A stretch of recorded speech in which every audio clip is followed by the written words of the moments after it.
మరలిరాదు ఈ జీవితం. ఒకే జీవితం, ఒకే అవకాశం. మన చేతుల నుంచి ఒకసారి చేజారిపోతే ఈ జీవితం వెనక్కి రావడం అసాధ్యమని, అందుకు యువకులు మాదక ద్రవ్యాలు, మద్యపానం, అశ్లీలం, జూదం వంటి చెడు వ్యసనాలకు విముక్తి పలకాలని ఐడియల్ యూత్ మూవ్మెంట్ రాష్ట్ర అధ్యక్షులు కలీముల్లా ఖాన్ తెలిపారు. స్థానిక విశాఖపట్నం జర్నలిస్ట్ ఫోరం ప్రెస్ క్లబ్లో నిర్వహించిన విలేకరుల సమావేశంలో మరలిరాదు ఈ జీవితం, మత్తు పదార్థాల వ్యతిరేక ఉద్యమం గోడపత్రిక ఆవిష్కరణ, ఉద్యమం ప్రారంభోత్సవ కార్యక్రమంలో ఆయన మాట్లాడారు. మాదక ద్రవ్యాల దుర్వినియోగం, మద్యపాన వ్యసనం వల్ల 2021లో రాష్ట్రంలో 8,067 ఆత్మహత్యలు నమోదయ్యాయని, ఈ జాబితాలో జాతీయ స్థాయిలో 6వ స్థానంలో ఆంధ్రప్రదేశ్ ఉందని గుర్తు చేశారు. దేశంలో 70 నుండి 85% మహిళలపై నేరాలు మద్యపానం కారణంగా సంభవిస్తున్నాయని ఆవేదన వ్యక్తం చేశారు. 3,56,00,000 మంది జాతీయ యువత మాదక ద్రవ్యాల వాడకంతో నేరాల పెరుగుదలకు కారకులవుతున్నారని విమర్శించారు. కలీముల్లా ఖాన్ అండి, ideal youth movement state president. Ideal youth movement ఆధ్వర్యంలో ఇవాళ ఏర్పాటు చేసినటువంటి విలేకరుల సమావేశానికి వచ్చినటువంటి విలేకరులకి, ఆత్మీయులందరికీ కూడా ముందుగా ధన్యవాదాలు. ఐడియల్ యూత్ మూవ్మెంట్ ఒక సైద్ధాంతిక సంస్థ. ఇది యువకులలో పనిచేసేటువంటి సంస్థ. యువకుల యొక్క శక్తి సామర్థ్యాలు నిర్వీర్యం కాకుండా వాళ్ళ యొక్క శక్తి సామర్థ్యాలు దేశ ప్రగతికి, ఒక ఉన్నతమైనటువంటి సమాజ స్థాపనకు ఉపయోగపడాలని పనిచేసేటువంటి ఒక సంస్థ. ఇవాళ ఈ ఆధునిక యుగంలో యువకులని అనేక చెడు వ్యసనాల ద్వారా వాళ్ళ యొక్క శక్తి సామర్థ్యాలన్నీ కూడా నిర్వీర్యం అయిపోతున్నాయి. దీని ద్వారా దేశ భవిష్యత్ అనేది అంధకారంలోకి వెళ్ళిపోయేటువంటి అవకాశాలు ఎక్కువగా ఉన్నాయి. యువత టెక్నాలజీ పరంగా, ఎడ్యుకేషన్ పరంగా ఎంత ఇవాళ పరిస్థితి మనం గమనిస్తూ ఉంటే, మత్తు పదార్థాలు విరివిగా లభించడం, లేదంటే దాన్ని ఒక ఫ్యాషన్ గా ప్రారంభించడం ద్వారా వాళ్ళ యొక్క జీవితాన్ని అర్థవంతంగా ముగించేటువంటి పరిస్థితి ఇవాళ కనబడుతూ ఉంది.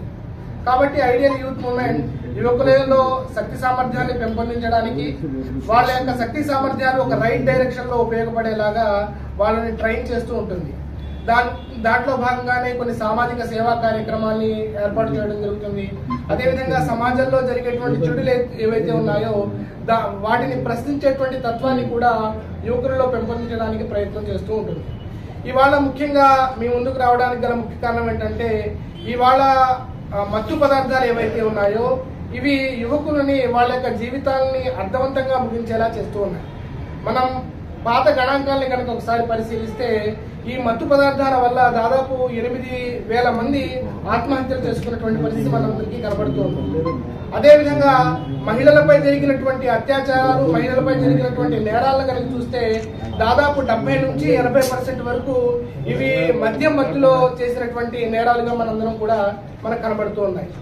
అదేవిధంగా రోడ్డు ప్రమాదాలని కనుక తీసుకుంటే ఇవి కూడా చాలా ఎక్కువగా మద్యం సేవించడం వల్ల జరిగినటువంటి ప్రమాదాలు. WHO ఒక నివేదికను మనం పరిశీలిస్తే, ప్రపంచవ్యాప్తంగా 100 రోడ్డు ప్రమాదాలు జరిగితే అందులో 13 ప్రమాదాలు మన భారతదేశంలో జరుగుతున్నాయి. ఆ 13 ప్రమాదాలు కూడా దాదాపుగా అందులో 50% కంటే ఎక్కువగా ఆల్కహాల్ సేవించడం వల్ల, మత్తు పదార్థాలు సేవించడం వల్ల జరుగుతూ ఉన్నాయి. కాబట్టి ఈ యువకులందరూ కూడా తమ జీవితాన్ని అమూల్యమైనదిగా భావించాలి.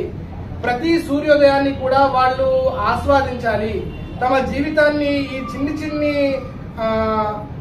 మత్తు పదార్థాలలో పడిపోయి తమ జీవితాన్ని ముగించకూడదు అనేటువంటి ఉద్దేశంతో ఐడియల్ యూత్ మూవ్మెంట్ ఈ కార్యక్రమాన్ని తలపెట్టడం జరిగింది. గత సంవత్సరం కూడా మేము ఈ కార్యక్రమాన్ని చేశాం. ప్రభుత్వం ముందు కొన్ని డిమాండ్లు పెట్టడం జరిగింది.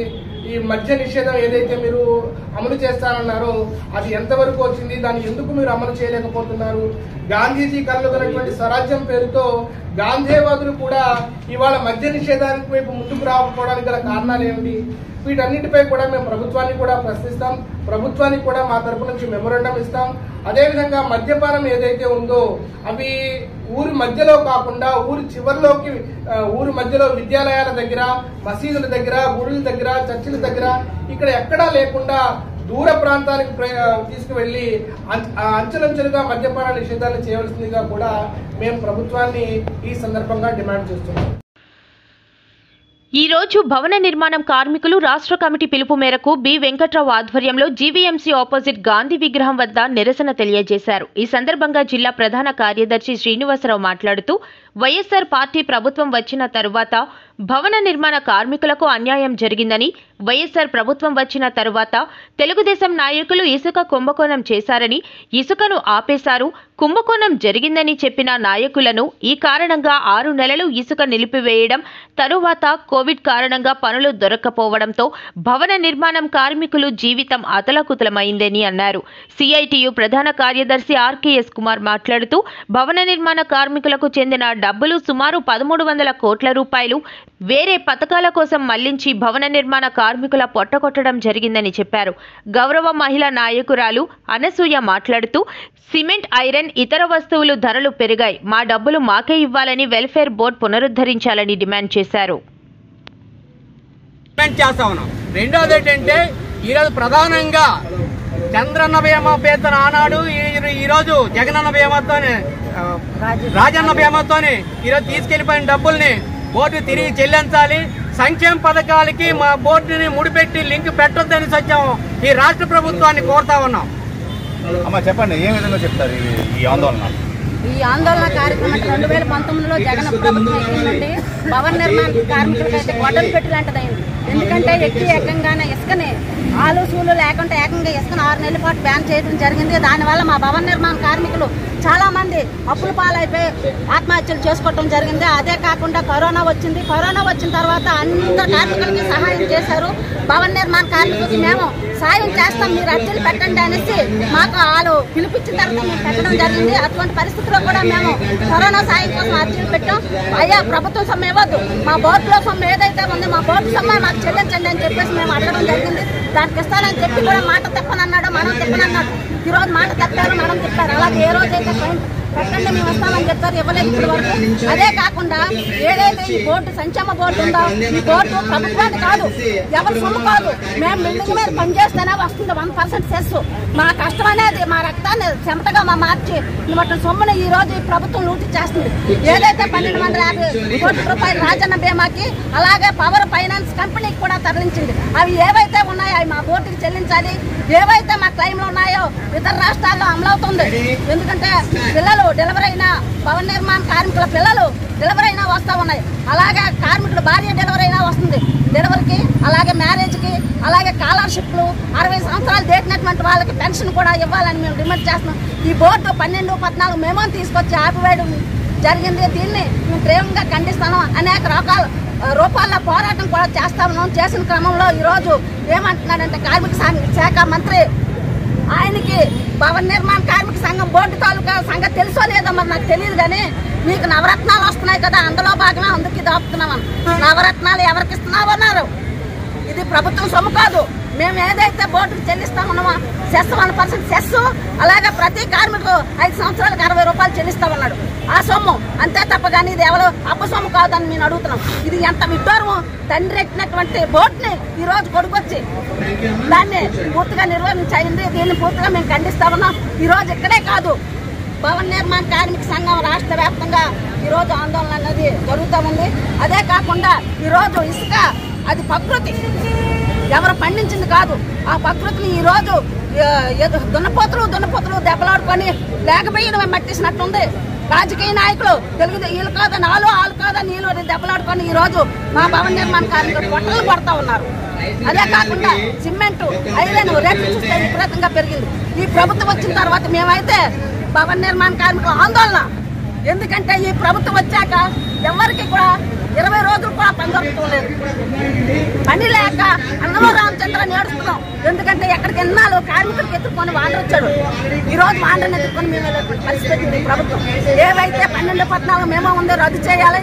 అలాగే ఏదైతే మా బోర్డుకి చెల్లించవలసిన 1250 రూపాయలు 50 కోట్ల రూపాయలు చెల్లించాలి. అలాగే మా పెండింగ్ లో ఉన్న క్లైమ్లు అనేది చేయాలని మేము కోరుతున్నాం. చెప్పండి, ఏ విధంగా చెప్తారు మీరు ఈ విషయాన్ని? మిత్రులారా, నా పేరు బెల్వాడ వెంకట్రావు, విశాఖ జిల్లా బిల్డింగ్ కన్స్ట్రక్షన్ వర్కర్స్ యూనియన్ గౌరవాధ్యక్షుడిని మాట్లాడుతూ ఉన్నాను, సిఐటి నుంచి. మిత్రులారా, జగన్ ప్రభుత్వం అధికారంలోకి వచ్చేసరికి భవన నిర్మాణ కార్మికుల సంక్షేమ బోర్డులో 2850 కోట్ల రూపాయలు ఉండేవి. ఆ డబ్బులు భవన నిర్మాణ కార్మికుల సంక్షేమానికే ఖర్చు పెట్టాలి అని సుప్రీంకోర్టు చెప్పింది. భవన నిర్మాణ కార్మికుల సంక్షేమ బోర్డు అనేది ఇది కేంద్ర చట్టం. ఇది జగన్ పెట్టినటువంటి నవరత్నాలు. ఈరోజు జగన్ ఉంటే ఉంటాయి, జగన్ పోతే పోతాయి. కానీ సంక్షేమ బోర్డు అనేది, భవన నిర్మాణ కార్మికుల వెల్ఫేర్ బోర్డు అనేది 1996లో కేంద్ర ప్రభుత్వంతో మేము పోట్లాడి భవన నిర్మాణ కార్మికులు సాధించుకున్నారు. ఇది అన్ని రాష్ట్రాల్లో ఉంది చట్టం. కాబట్టి ఈ చట్టాన్ని పటిష్టంగా అమలు చేయవలసినటువంటి జగన్ రెడ్డి ప్రభుత్వం ఇవాళ ఈ నిధుల్ని తన ప్రభుత్వ అవసరాల కోసం దాదాపుగా 1950 కోట్ల రూపాయలు మా డబ్బులు తిరిగి ప్రభుత్వ పథకాలకి పట్టుకుపోవడం అనేది జరిగింది. జగన్ ప్రభుత్వం వచ్చిన తర్వాత భవన నిర్మాణ కార్మికులకు ఏమి ఇచ్చామని చెప్పేసి మేము అడుగుతున్నాం. అందరినీ బ్యాంక్ అకౌంట్లు ఇమ్మన్నాడు కరోనా సమయంలో. మీకు డబ్బులు వేస్తాం, మీకు బ్యాంక్ అకౌంట్లు ఇవ్వండి అని అన్నారు. మేమందరం ఎంతో ఆశతో భవన నిర్మాణ కార్మికులంతా బ్యాంక్ అకౌంట్లు ఇస్తే ఒక్క రూపాయి కూడా భవన నిర్మాణ కార్మికులకు వేయలేదు. పైగా భవన నిర్మాణ కార్మికుల సంక్షేమ బోర్డులో ఉన్న డబ్బులు తీసుకెళ్లి జగన్ నవరత్నాలకు వాడుకోవడం అనేది ఎంతవరకు సమంజసం అని చెప్పేసి ఈ సందర్భంగా ప్రశ్నిస్తున్నాం. మేము అడుగుతున్నాం, ఈ రాష్ట్రంలో భవన నిర్మాణ కార్మికులు 40 లక్షల మంది ఉన్నారు. జగన్ గారు ఇంటికి 3-3 చొప్పున చూసుకుంటే 1,20 లక్షల మంది భవన నిర్మాణ కార్మికుల కుటుంబాలు ఉన్నాయి. వీళ్ళెవ్వరికి చిరంజీవి కళా పరిషత్ ఆపన్న హస్తం, క్యాన్సర్ రోగికి విరాళం, నిత్యావసర సామగ్రి పంపిణీ, పిల్లలకు ఉచిత విద్య, ఉద్యోగం. ప్రార్థించే పెదవుల కన్నా సాయం చేసే చేతులు మిన్న, దయగల హృదయమే దైవ మందిరం అని పద్మభూషణ్ డాక్టర్ చిరంజీవి కళా పరిషత్ నిర్వాహకులు నిజం చేసి చూపించారు. నగరంలోని డబ్బా గార్డెన్స్ ప్రాంతానికి చెందిన పి లావణ్య క్యాన్సర్ వ్యాధి బారిన పడి తీవ్ర అవస్థలు పడుతోంది. 4వ దశలో ఉన్న క్యాన్సర్ నయం చేయించడానికి లావణ్య కుటుంబం విశ్వ ప్రయత్నాలు చేస్తుంది. ఇందుకు భర్త పెనుమత్స వర్మ ఆర్థికంగా ఇబ్బందులు ఎదుర్కొంటూనే భార్య లావణ్యకు వైద్యం చేయిస్తున్నారు. అయితే ఈ విషయాన్ని చిరంజీవి కళా పరిషత్ అధ్యక్షులు గెంబలి జగదీష్ దృష్టికి తీసుకువెళ్లారు. దీంతో జగదీష్ తన మిత్ర బృందం సహాయం తీసుకుని లావణ్యకు సహాయం చేసేందుకు ముందుకు వచ్చారు. గురువారం నగరంలోని పౌర గ్రంథాలయంలో కార్పొరేటర్ కందుల నాగరాజు, సింహాచల దేవస్థానం ధర్మకర్తల మండలి సభ్యులు, జాతీయ జర్నలిస్టుల సంఘం కార్యదర్శి గంట్ల శ్రీనిబాబు తదితరుల చేతుల మీదుగా 25,000 రూపాయల ఆర్థిక సాయాన్ని లావణ్య కుటుంబీకులకు అందజేశారు. జగదీష్ చేసిన సాయం మరవలేందంటూ లావణ్య భర్త వర్మ ధన్యవాదాలు తెలిపారు. సినీ నటుడు రవితేజ లావణ్య 2 పిల్లల్లో కుమార్తెను దత్తత తీసుకుని చూసుకుంటానని భరోసా ఇచ్చారు. పలువురు దాతలు స్వచ్ఛందంగా ముందుకు వచ్చి సాయం చేశారు. గౌరవాధ్యక్షురాలు విజయరమణి చీరలు, పండ్లు పంపిణీ చేశారు. ఈ కార్యక్రమంలో బయ్యా శ్రీనివాస్, బి శ్రీనివాస్ పట్నాయక్, ఎన్ శ్రీనివాసరావు, తెలుగుదేశం పార్టీ నాయకులు కోరాడ శ్రీనివాసరావు, నవీన్, విశ్వేశ్వరరావు, అర్జున్ రావుతో పాటు అనేక మంది పాల్గొన్నారు. రేపు వాళ్ళని ఇంటికి పిలిచి సాయం చేస్తారు. ఎందుకంటే మనం ఇన్ని విషయాలు చెప్పక్కర్లేదు. వేదిక పదిన మనందరం కూడా పెద్దలు వివిధ రకాల కార్యక్రమాల్లో కలుసుకుంటాం. జగదీశ్ కార్యక్రమానికి సందర్భం తలపెట్టినట్టే దానికి ఒక చెయ్యి వేసుకుంటే వెళ్ళిపోవడమే. మనిషి చెయ్యి వేస్తే ఏ పని అయినా సరే అది సులభంగా పూర్తి అయిపోద్ది. మా విజయం ఉంది. ప్రతి ఒక్కరు కూడా వెళ్ళి 2 సంవత్సరాల కాలం నుంచి ఎంతైనా సాయం అడిగితే ఏదో చేస్తూనే ఉంటది. తెలుసు మీ అందరికీ కూడా. మనం అందరం కూడా సాయం చేయడం మనందరికీ ఇంకోదికి లక్ష్యం. ఆ సాయం చేయడానికి ఒక ప్లాట్ఫామ్ కావాలి. మంచి ప్లాట్ఫామ్ చిరంజీవి కళా పరిషత్ తరఫున మీరు మంచి కార్యక్రమం ఏర్పాటు చేశారు. ఇక్కడ ఉన్న అందరూ కూడా దయార్థ హృదయులే. ఎవరో తోచే ఇందాక నాకు చెప్పారు, తమ్ముడు నేను కూడా పెట్టి ఇప్పుడు సాయం చేస్తాను, ఇవాళ జగదీష్ పెట్టాడు కదా అన్నాడు. అలా ఏంటంటే నేను అడిగాను, ఫోన్ చేయగలను తమ్ముడు ఏం సూటిగా అడిగాను, తమ్ముడు ఏం కావాలని అని ఏమొద్దు నువ్వు ఇవ్వండి అన్నాడు. మేము కూడా జర్నలిస్టులు అయినప్పటికీ కూడా అనేక సాయం చేస్తుంటాం. ప్రతి ఏటా కూడా వివేకానంద అనాథాశ్రమానికి నా 1 లక్ష రూపాయలు ఇస్తాను విరాళం. అలా కూడా సంవత్సరానికి ఇస్తుంటాం అని బయటికి చెప్పాం. ఇప్పుడు ఈ లావణ్యనే ఈ వ్యాధిగ్రస్తులకి మనం చేయాల్సింది చేస్తే మిగతాది ఈ ఊర్లో చాలా మంది అవతలు ఉన్నారు. ఎవరు వంతు చేస్తే ఆ కుటుంబానికి భరోసా ఉంటుంది. ఏదేమైనా మీరు మంచి కార్యక్రమం తలపెట్టారు. ఈ కార్యక్రమంలో పాల్గొనడం అదృష్టంగా భావిస్తున్నాం. ఎందుకంటే రేపు పొద్దున ఇదే సమస్య మన బంధువులకు రావచ్చు, మన దగ్గరకు రావచ్చు, చుట్టాలు రావచ్చు. కానీ తలా ఒక చేస్తే ఎంత సులభంగా ఉంటుంది అన్నది ఒక అందుకు చక్కని ఈ వేదిక, ఈ ప్లాట్ఫామ్ జగదీష్ని మరోసారి నేను అభినందిస్తూ మరి సోదరులు అల్లిపురం సుబ్రహ్మరెడ్డి అంటారు, అందులో నాగరాజు గారిని సుబ్రహ్మణ్య శివలింగం పెట్టకుండా సుబ్రహ్మణ్య గారు పెట్టి పూజ చేస్తున్నారు మన అందరితోనే. మొన్న తన పుట్టినరోజు జరుపుకుంటే 10,000 మంది పేదలకు ఉదయం నుంచి సాయంత్రం వరకు చీరలు పంచలేకపోయాం. గుడ్డు అలాగే నిరంతరం కూడా ఎవరింట్లో అయితే ఈ సేవా కార్యక్రమం జరుగుతాయో వాళ్ళకి భగవంతుడు ఎప్పుడు కూడా వెళ్తుంటే వస్తూనే ఉంటది. కానీ దాతృత్వం ఉండాలి, అది మెయిన్. చాలా మంది ధనవంతులు ఉన్నాయి, చాలా మంది డబ్బులు ఉన్నాయి, కానీ దాతృత్వం ఉండదు. చనిపోయిన తర్వాత ఎక్కడ ఉన్నాయి కూడా వాళ్ళకి తెలియకుండా పోతే. అలా కాకుండా ఉన్నంతలోనే మన భార్య పిల్లలకు కొంత సాయం ఉంచుకొని మిగతాది దాన ధర్మాలు చేసినట్లయితే ఆ కుటుంబాలకు ఖచ్చితంగా ఆ భగవంతుడు మేలు చేస్తారని తెలుసుకుంటూ మరి మంచి కార్యక్రమం మా జర్నలిస్ట్ సోదరులు కూడా అందరం కూడా మేము కూడా ప్రసాద్ కూడా జర్నలిస్టులకు సేవ చేస్తారు. అలా మేము కూడా ఎవరికి వచ్చిన రీతిలో వారికి చేస్తాం. మనం పరిమితి గురించి చేయలేం, కానీ పరిమితికి లోపు చేయగలం. ఏదేమైనా ఈ కార్యక్రమంలో మీ అందరితో కలిసి దయా శ్రీనివాస్ చెప్పాడు, సాయం చేయడానికి ఇంకా కళాకారులు సంఘాలతో పని లేదు. అందరం ఒకటే ప్లాట్ఫామ్. రవితేజ ఉన్నాడు, అలాగే శ్రీనివాసరావు గారు ఉన్నారు, పట్నాయక్ ఉన్నాడు. వీళ్ళందరూ కూడా మనందరం కూడా రెగ్యులర్గా కలుసుకున్న వాళ్ళే. మా నవీన్ ఉన్నాడు, నీకు బాగా భారతదేశంలో ఏ ప్రాంతం వెళ్ళా నవీన్ అక్కడి నుంచి కూడా ఫోన్ చేస్తాను, నేనున్నానని. మనందరం కూడా ఇలాంటి కార్యక్రమాలు నిర్వహిస్తూ మనకి భగవంతుడు కల్పించిన మేరకు 10 మందికి సాయం చేస్తూ మనం అందరికీ బాసలుగా నిలిస్తే ఖచ్చితంగా మనకి మన కుటుంబానికి కూడా మంచి జరుగుతుందని, ప్రత్యేకంగా ఆ కుటుంబానికి కూడా ఎవరైతే ఉన్నారో లావణ్య గారి కుటుంబానికి కూడా ఎప్పుడు కూడా ఆశీర్వదించాలని, ఎప్పుడు కూడా ఒకటే. సింహాచలం దేవస్థానం ధర్మకర్తల మండలిగా నేను ఉన్నప్పటికీ కూడా నాకు కలిగిన రీతిలో మనం స్వామికి ఇచ్చే లేకపోయినప్పటికీ కూడా ఏదో దాంట్లో మన హస్తం ఉన్నా మనం కలిగినంత వరకు ముందుకెళ్లాలన్న సంకల్పం ఉన్నది. ఏదైనా జగదీష్ గారికి మరోసారి ధన్యవాదాలు తెలియజేసుకుంటూ వేదికపై ఉన్న పెద్దలందరికీ కూడా డాక్టర్ చిరంజీవి కళా పరిషత్ వారి ఆధ్వర్యంలో ఈరోజు ఇక్కడ ఏర్పాటు చేసుకోవడం చాలా అభినందనీయం. మరి పెద్దలు చాలా మంది చెప్పారు. మరి ఈ రోజు కార్యక్రమానికి ముఖ్య అతిథిగా ఇచ్చేటటువంటి మా సోదరుడు నాగరాజు గారికి ప్రత్యేకంగా ధన్యవాదాలు తెలుపుతున్నాం. మా కులంలో, మా వైసీ కులంలో చాలా మంది వ్యాపారాలు ఎలా అభివృద్ధి చేయాలి, వాళ్ళు ఎలా ముందుకు వెళ్ళాలని ఆలోచిస్తారు. కానీ మా సోదరుడు జగదీష్ గారు ఎప్పుడు సోషల్ సర్వీస్, ప్రజాసేవ, సంక్షేమంగా ముందుకు వస్తూ నిరంతరం ఎప్పుడు కూడా ప్రజలకు సేవ చేయాలని ఆలోచన అనేది మా కులంలో చాలా. ఆయన ప్రత్యేకంగా ఒక జిల్లా ప్రెసిడెంట్ గా అభ్యర్థిస్తున్నాను. మరి ఇలాంటి కార్యక్రమాలు చేసేటప్పుడు తప్పకుండా నా వంతు సహాయం కూడా మీకు ఎప్పుడు చేస్తానని చెప్పేసి ఈ సభాముఖంగా తిరుగుతున్నాం. పెద్దలు చాలా విషయాలు చెప్పారు. సేవ అనేది గుడికెళ్తే రాదు, మనం చేసే కార్యక్రమాలే ఉండాలి. భగవంతుడు ఎప్పుడు కూడా ఏ రోజైనా గుడికెళ్ళి స్వామి నాకు ఇది కావాలి అంటే ఏ రోజు మనకి ఆ దేవుడు ఇప్పుడు మనం ఖండించడు. ఏ ఆలోచన లేకుండా స్వామికి నిండు మనసుతో మనం రాముగారు ఆ స్వామివారికి పూజలు చేస్తే తప్పకుండా ఆ దేవుడిని ఖండిస్తారు. మరి ఇలాంటి కార్యక్రమాలు చేసి దాతలందరూ కూడా మరి ఆ భగవంతుడు అన్ని వేళ చూడాలని చెప్పి మనస్ఫూర్తిగా కోరుకుంటూ సెలవు తీసుకుంది. డబ్బు కొట్టు పోస్టింగ్ పట్టు ఎమ్మెల్యే వాసుపల్లి అవినీతి స్కామ్ బయటపెట్టిన జనసేన నాయకులు డాక్టర్ మహమ్మద్ సాదిక్.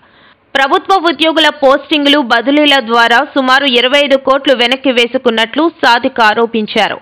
వైఎస్ఆర్సీపీ ఎమ్మెల్యే వాసుపల్లి గణేష్ సంతకాలు పెట్టిన బదిలీల సిఫారసు లేఖలను ఆధారంగా చూపించారు సాదిక్.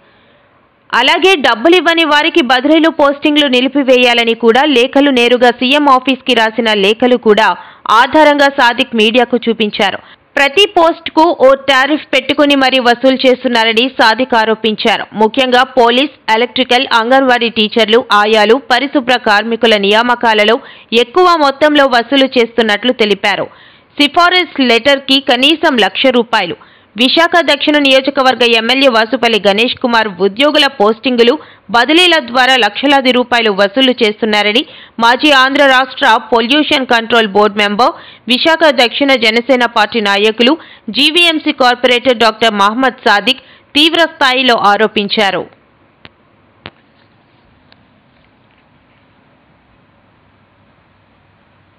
ట్రాన్స్ఫర్స్ ఇవన్నీ కూడా జరిగాయి.